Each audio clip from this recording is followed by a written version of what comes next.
of 2024, I walked out of a major executive role and into a therapist's office, and at the same time began exercising. That combination changed more about how I think, lead, and operate than the previous 2 decades of titles and P&L responsibility combined. This episode is about why that's not a coincidence.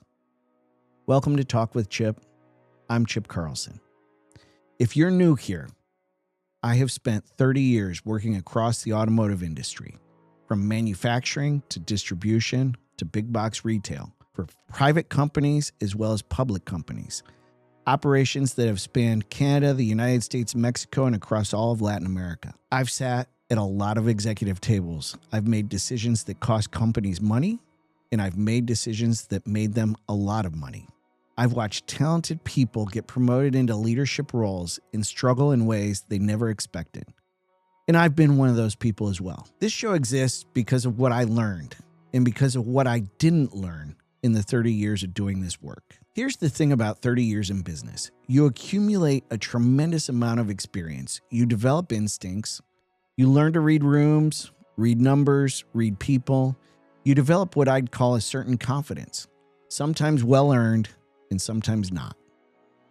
But there's a specific kind of knowledge that 30 years in a corporate career doesn't give you. A blind spot that almost no one talks about. It's this. The skills that make you an excellent operator are not the same skills that make you an excellent executive. And most people never realize that until they're already in the seat. Think about how careers actually work. You start as an individual contributor. You work hard, you produce results, you get promoted. You become a manager. You drive your team to produce results. You get promoted again. And at some point, someone looks at your track record of getting things done and decides you're ready for the executive level. But here's what nobody tells you. At the operator level, your value is directly tied to what you personally produce. Work harder, produce more. The equation is simple. At the executive level, the equation is completely reversed. Your value is no longer based on what you personally complete. It's based on the quality of your decisions about capital, about people, about markets, about risk, about where to go, where not to go, about what to say yes to and what to say no to. And here's the difficult part. Most executives are never formally taught how to make those decisions well. They learn by doing, they learn by watching, and they learn by making expensive mistakes, hoping the organization gives them enough runway to figure it out. After 30 years, I started to notice a pattern. The executives who operated at the highest level weren't just smarter than everybody else. They weren't just working harder. They were evaluating decisions differently, consistently, systemically, even under pressure. That was the blind spot I'm talking about. It's not a gap in intelligence, and it's not a gap in effort. It's a gap in framework. Now, back to May of 2024. When I left my executive role, I did what a lot of people in that situation do. I stopped. Not intentionally. But the machine I'd been running inside for decades, the early calls, the constant travel, the nonstop decision load, all of it went quiet. And in that quiet, I started to hear things I hadn't been able to hear before. That's when I started therapy. And that's when I started exercising every day. What the therapy gave me was not just emotional processing. It was structured reflection time I had never had in 30 years of corporate life. Sitting with someone who asked me hard questions and had no stake in my answers was unlike anything I'd experienced in the boardroom. I started to see patterns in how I'd been making decisions under pressure and at high speed. Patterns I'd never examined. I realized I'd been operating on a version of autopilot in ways that I hadn't even recognized.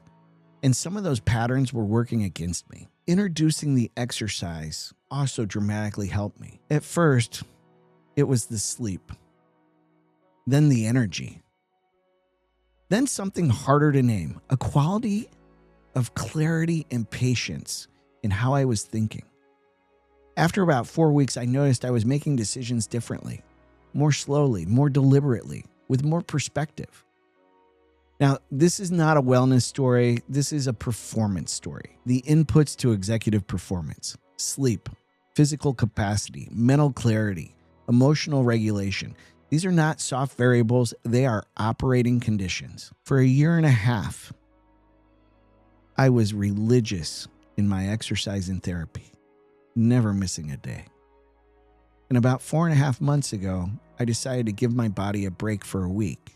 I thought, you can rest for a week, no big deal. But as life happens, 1 week turned into 2, 2 weeks turned into 4, 4 weeks turned into 8. And I stopped exercising. The effect was gradual, but real. Energy down, decision fatigue up, creative capacity narrowed. I noticed it. I just didn't stop it fast enough. That's when I understood this isn't optional. It's part of the infrastructure. I'm going to talk about this throughout the show.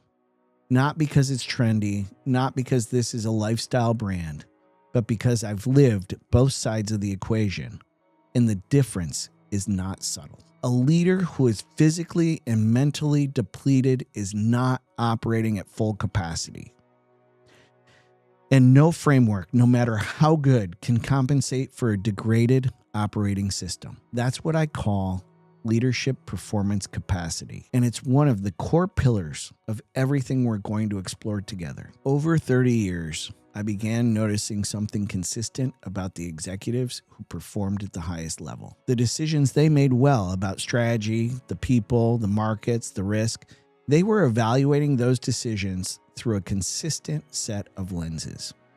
I eventually organized those into what I call the Executive Decision Flywheel. 5 interconnected levers: decision clarity, financial fluency, strategic perspective, organizational influence, and the personal leadership system. They're not a checklist, they're a flywheel. Because when you develop them together, they reinforce each other. Each one makes the other stronger. Starting with episode 8, we're going to go deep on each lever. What it means in practice, how to develop it intentionally, and what it looks like when it's missing. But I want to plant that seed now, because everything in the early episodes of this show is designed to give you the foundation to understand why those 5 levers matter and why the framework, without the operating conditions to support it, will always underperform. This show has a deliberate sequence. It's not a set of random topics. It has a structure that was designed to build on itself. In the first 7 episodes, that's what I would call the foundation, the core gap between operator and executive thinking, plus the leadership performance capacity thread that runs throughout the show. Episodes 8 to 16, I would name the Executive Decision Flywheel in depth. 1 lever per episode with real examples from 30 years of executive experience. And spread across the series are career development episodes for rising professionals, strategy and business episodes for operators, and industry-specific content from the automotive and LATAM worlds I know best. There will be 2 milestone episodes that I'm personally committed to this year. I have plans in October to climb what's called La Barranca in Guadalajara, Mexico, which is a 600-meter descent into a canyon and a 600-meter ascent up a railroad track coming out of the canyon. In combination with this, I also plan to run a 10K in the November-December timeframe. Those aren't just physical events. They're going to be documented leadership episodes, because the lessons from committing to hard physical challenges are directly transferable to the executive arena. Who's this show for? If you're early in your career and you want to understand how the game actually works, this show is for you. If you're mid-career and hitting a ceiling you can't quite name, this show's for you. If you're already in an executive role and want to sharpen how you think and decide, this show's for you too. Here's what I want you to take away from the first episode. The gap that most professionals hit, the one that separates a great operator from a great executive, is not a gap in intelligence nor a gap in work ethic. It's a gap in framework, and it's a gap in operating conditions. Both of those are fixable with the right models and with the right discipline to maintain the physical and mental infrastructure that makes your best thinking possible. That's what we're going to build together over the next 27 episodes. If this resonated with you, I'd ask two things. First, share this episode with someone you know who is navigating that transition right now. Someone who is working incredibly hard but feels like the ceiling isn't moving. This show was built for exactly that person. Second, subscribe, because episode 2 is coming next week, and we're going to do a deep dive on the specific moment when great managers start struggling as executives and what that gap actually looks like from the inside. I'm Chip Carlson. This is Talk with Chip. Thank you for being here.